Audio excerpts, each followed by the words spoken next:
Assalamualaikum warahmatullahi wabarakatuh. Ya teman-teman dan pemirsa, perkenalkan nama saya Gunawan, NIM 1959201012 dengan mata kuliah Interaksi Manusia dan Komputer. Ya, di video di sini saya akan menjelaskan tentang User Interface Design. Ya, di video kali ini saya akan menjelaskan tentang User Interface Design. Apa itu user interface?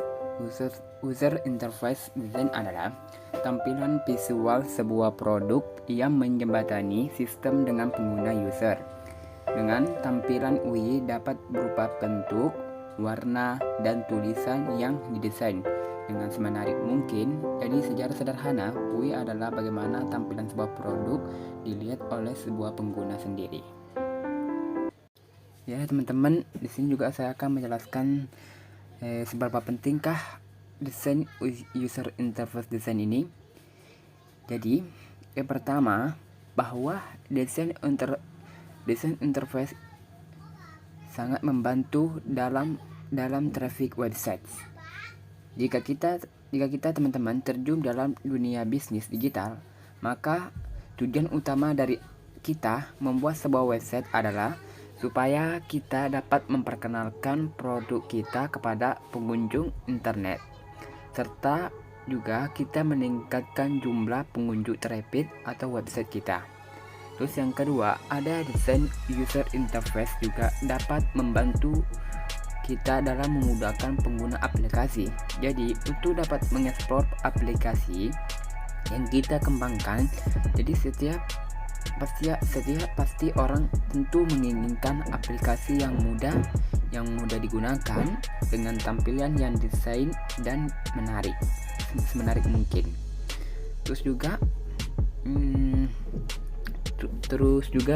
mendukung terbentuknya user experience yang tepat dan optimal. Jadi yang terakhir, desain user interface juga mempengaruhi user experience dari pengguna. Jadi apabila kita membuat user interface yang memiliki desain grafis yang bagus, namun fitur konten dan layout masih belum sesuai dan terkesan ribet, maka akan juga berpengaruh secara tidak langsung bagi user yang akan menggunakan produk kita. Jadi tampilan yang bagus dan menarik jadi bukan sekedar hanya dari segi visual saja, tapi namun harus disertai dengan user experience yang baik. Jadi yang mana aplikasi dapat memudahkan pengguna dalam mencari apa yang dibutuhkan oleh pengguna tersebut. Ya, adapun contoh dari user interface design. Jadi analoginya begini, teman-teman. Kita bisa dijelaskan seperti ini. Misalnya, kita mengunjungi sebuah rumah, pasti kita akan melihat sebuah tampilan rumah tersebut bukan? Jadi kita bisa melihat halaman depan rumah, letak pintu rumah, dan jendela. Nah, tampilan rumah yang kita lihat itu adalah namanya user interface atau UI. Tampilan UI ini diterapkan pada sistem operasi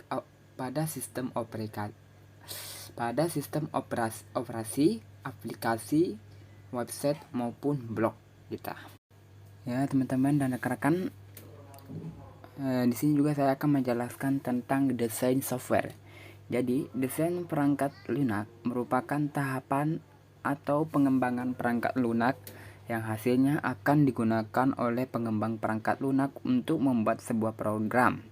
Dalam tulis ini disajikan berbagai konsep pentingnya mengenai desain dan perangkat lunak, termasuk proses desain itu sendiri. Ya, teman-teman, adapun fungsi dan tujuan dari desain. Jadi, sebuah desain atau rancangan dapat dikatakan berhasil apabila sudah tercapai adanya fungsionalitasnya.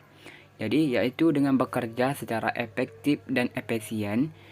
Jadi, bentuk yang terlahir tadi menjawab kebutuhan para penggunanya, juga bermanfaat bagi para pengguna, daya tahan, dan bentuk ergonomis guna memberikan kenyamanan bagi para pengguna pun jadi nilai esensial pada desain tersebut.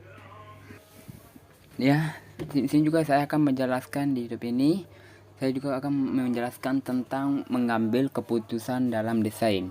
Dalam desain sebuah software ada beberapa hal yang harus diambil sebuah keputusan jika terjadi sesuatu sebagai berikut. Jadi, 1. Aplikasi semakin membesar dan menjadi semakin lambat.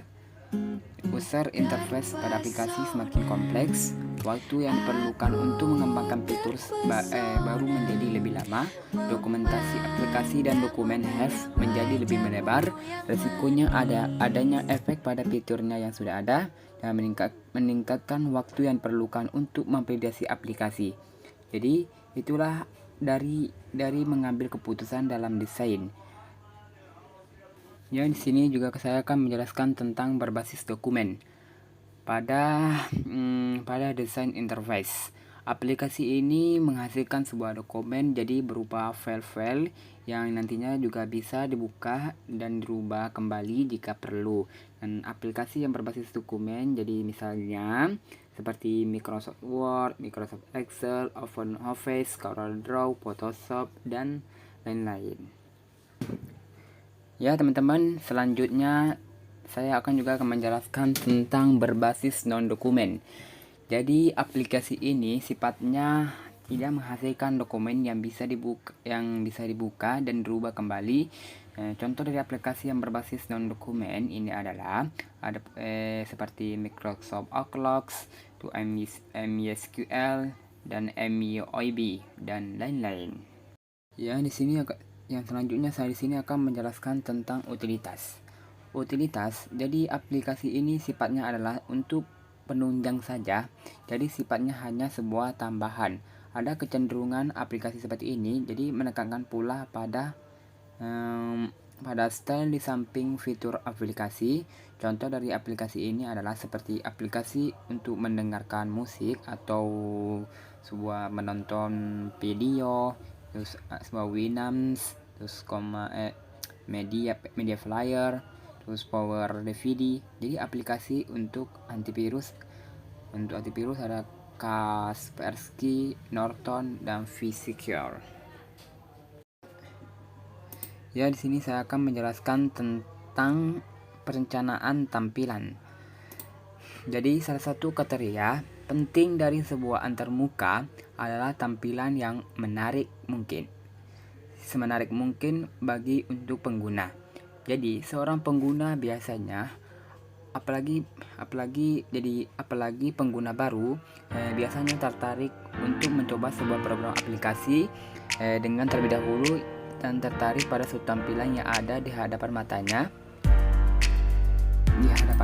Jadi perencanaan tampilan salah satu kriteria dari sebuah antarmuka adalah yang menarik seorang pengguna, apalagi pengguna baru biasanya.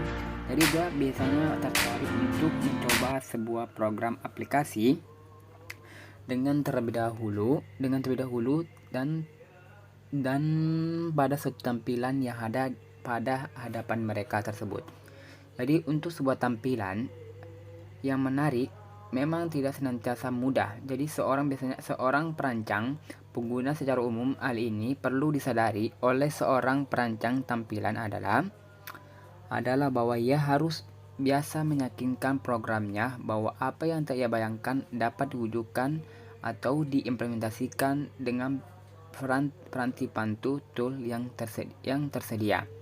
Jadi bagi perancang atau antarmuka, hal yang sangat penting untuk ia perhatikan adalah bahwa ia sebaiknya mendokumentasikan sebuah pekerjaan yang ia lakukan.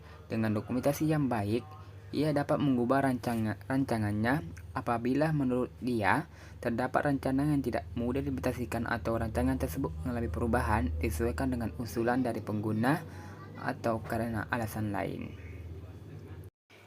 Ya, dan terakhir adalah sebelum saya menutup video ini, saya akan membuat sebuah kesimpulan dari materi ini, yaitu tentang user interface design, bahwa user interface ini sangat penting bagi produk digital kita. baik aplikasi, website, maupun blog. Kita juga perlu memperhatikan tampilan UI produk untuk menyukseskan tujuan produk kita. Jika kita memiliki sebuah website, kita juga harus memperhatikan tampilan website semenarik mungkin agar pengguna mau menggunakan sebuah website kita, karena website kita itu unik dan menarik. Jadi pengguna sangat ingin menggunakan sebuah website kita. Terus terlebih kita juga memiliki website sebuah toko online. Terus tampilan UI yang baik digadang-gadang sebagai salah satu langkah untuk meningkatkan penjualan dan pertumbuhan bisnis kita. Selain itu, tampilan UI yang baik bisa menjadi branding toko online kita dengan mempertimbangkan karakteristik user interface yang baik. Jadi website menarik, impian kita akan terwujud sendiri. Sekian dari saya. Apabila ada materi yang belum kita pahami atau ada materi yang kurang jelas, mohon dimaafkan karena di sini saya masih belajar. Sekian, terima kasih. Assalamualaikum warahmatullahi wabarakatuh.